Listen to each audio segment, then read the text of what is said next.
Here, on this historic day, I'd like to address the international community. I want to start with a sincere apology to all our neighboring Arab countries that have come under attack from Iraqi soil.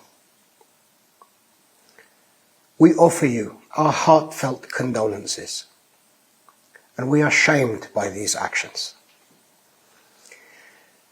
Iraq is in the process of forming a new government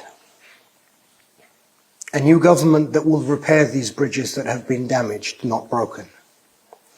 A new government that will ensure that arms are only in the hands of the Iraqi government. We will form an independent, patriotic government that will fight for the rights of our people, move Iraq away from war and bloodshed, and embrace our Arab brothers and move Iraq into a new era of prosperity, peace, and unity.